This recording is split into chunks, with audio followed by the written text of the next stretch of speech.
Я же обещал, что мой блог будет обо всем в спорте. И сегодня я докажу это не только на словах. Баскетбол, Евролига, ЦСКА, Олимпиакос. На старт, внимание, спорт!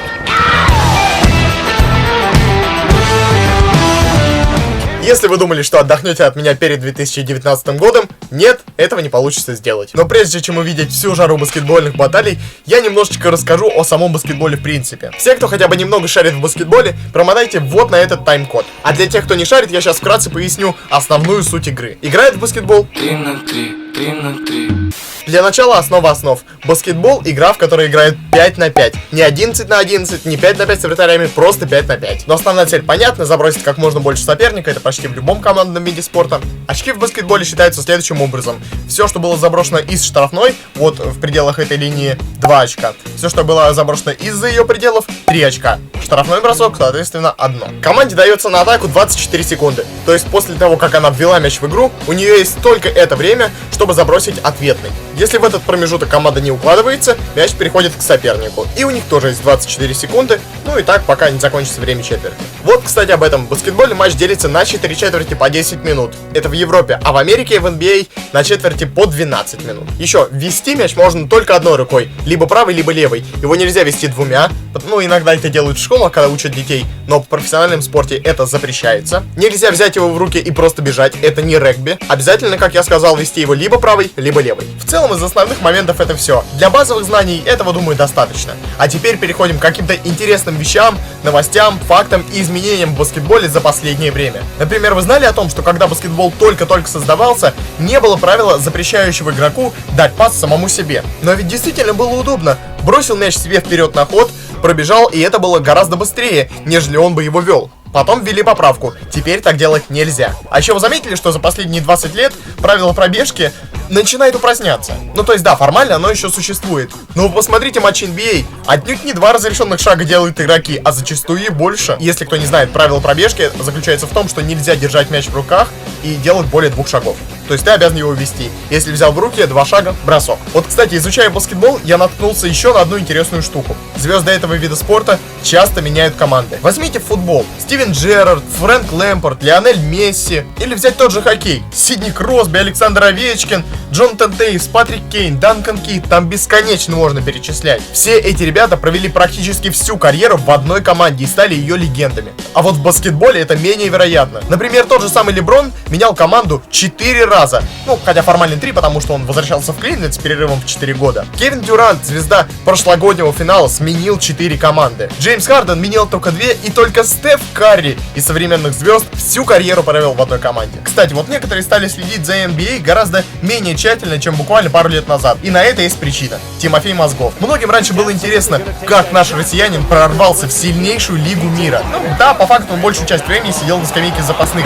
Но факт его нахождения говорил о чем-то. Наверное, о том, что есть в нашей стране баскетболисты, готовые потягаться с лучшими. Но недавно Тимофей вернулся назад, и все как-то немного позабыли. Хотя вот финал между Golden State Warriors и Toronto Raptors был шикарным и без наших ребят. Да в принципе баскетбол в NBA весь интересный, невозможно называть его скучным. Российским же обывателям более известны такие турниры, как Единая Лига ВТБ и Евролига. Там выступают известные нам ЦСКА, Химки, Локомотив Кубань и прочее. И вот в этом, кстати, сезоне произошло масштабное событие. В таблице сейчас лидирует клуб Химки, а ЦСКА, долгое время считавшийся главной силой российского баскетбола, переживает непростые времена. Но об этом я скажу чуть позже, уже на матче. И в новом году я обязательно планирую сходить на матч баскетбольного клуба Химки. Надо же посмотреть, как лидер играет. А сейчас давайте глянем за игрой армейцев с Олимпиакосом в Евролиге. Обновленный ЦСКА против цепкого Олимпиакоса. Это будет битва.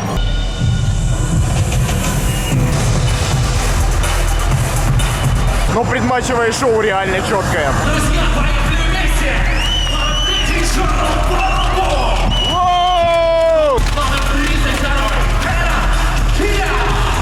Слушайте, я на баскете последний раз года 3 назад, наверное, был. Первая четверть, стартовый свисток. Ой! Хайнс! Двушечка! Я поистине считаю этот выпуск уникальным, по той простой причине, что я постоянно ору, когда забивают гол. Неважно где, футбол, хоккей. Не, я, конечно, могу это делать и сегодня, но мои голосовые связки этого не выдержат, простите. Фол.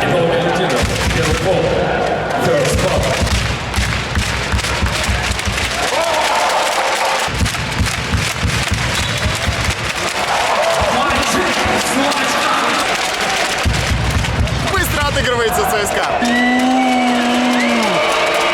Трешечка. Группа поддержки возле ворот ЦСКА. Армейцы Москвы.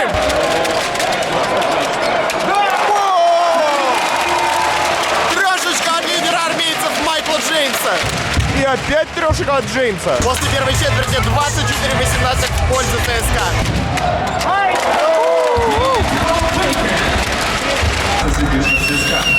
Не свисти! Денег не будет, примета такая. Очко. Что ты сейчас сказал? Не, ну конечно, армейцы сейчас находятся на этапе глубокой перестройки. После ухода лидеров в лице Деколо, Родригеса, Теодосича, москвичи ищут свою игру, рисунок, свою новую концепцию. И иногда их немного лихорадит. Ну, как я и говорил, греки очень цепкая команда, и сегодня они это доказывают. Обе команды сегодня играют жестко, фалить не стесняются, а я не стесняюсь подходить к людям и задавать вопросы. К первому встречному. Скажите, как вам игра? Вы кто такие? Я вас не звал. Что, как вам первая половина игры? Совсем не айс. Окей, а вот из тех, кто не айс, лучший, кто сегодня на площадке? Бранцевич неплохо. Ребята, вот скажите, что сегодня с игрой? Почему не идет у команды ничего? Да, у них плохое настроение, ну, у них не хватает техники. Что поднимет им настроение? Кроме мороженого им нельзя. И поднимет настроение, хорошая поддержка. Хорошая поддержка. То есть, что мы делаем во второй половине? Кричим, орем, болеем за них. Смотрите. ЦСКА! Кто положит сегодня похоронный? Юл. Да в баскетболе, Боря! Джеймс. Джеймс Бонд. Так, ладно, пора обратно.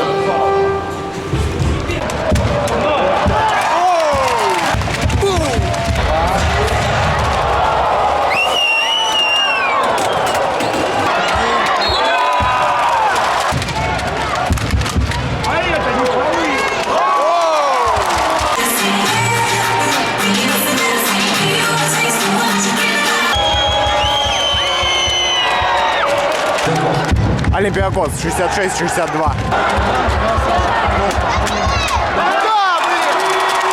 Ну залетело, наконец! 2 минуты осталось, Олимпиакос пока ведет. Чуть больше минуты у красно-синих, чтобы отыграться. А это не полы!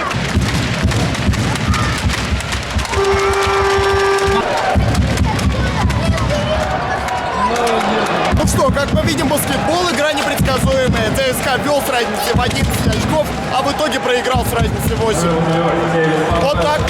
А, не, еще один штрафной ЦСКА. Ну ладно, с разницей в 5 очков. Когда игра закончилась, а потом судьи стали пересчитывать и смотреть, что время остановили чуть раньше, я ожидал, что Итудис выиграет 0,8 секунды. Но он этого не сделал. А жаль, было бы эпично. Ну что, открыли с вами на канале новый вид спорта. Надеюсь, вам понравилось. Все, давайте пока, а то снимать прохладно на улице. Мы выглядим как карта MasterCard. Для всего остального лучший блог. Для всего остального есть MasterCard. На старт, внимание, спортом, все дела. Все, давай работай. Да.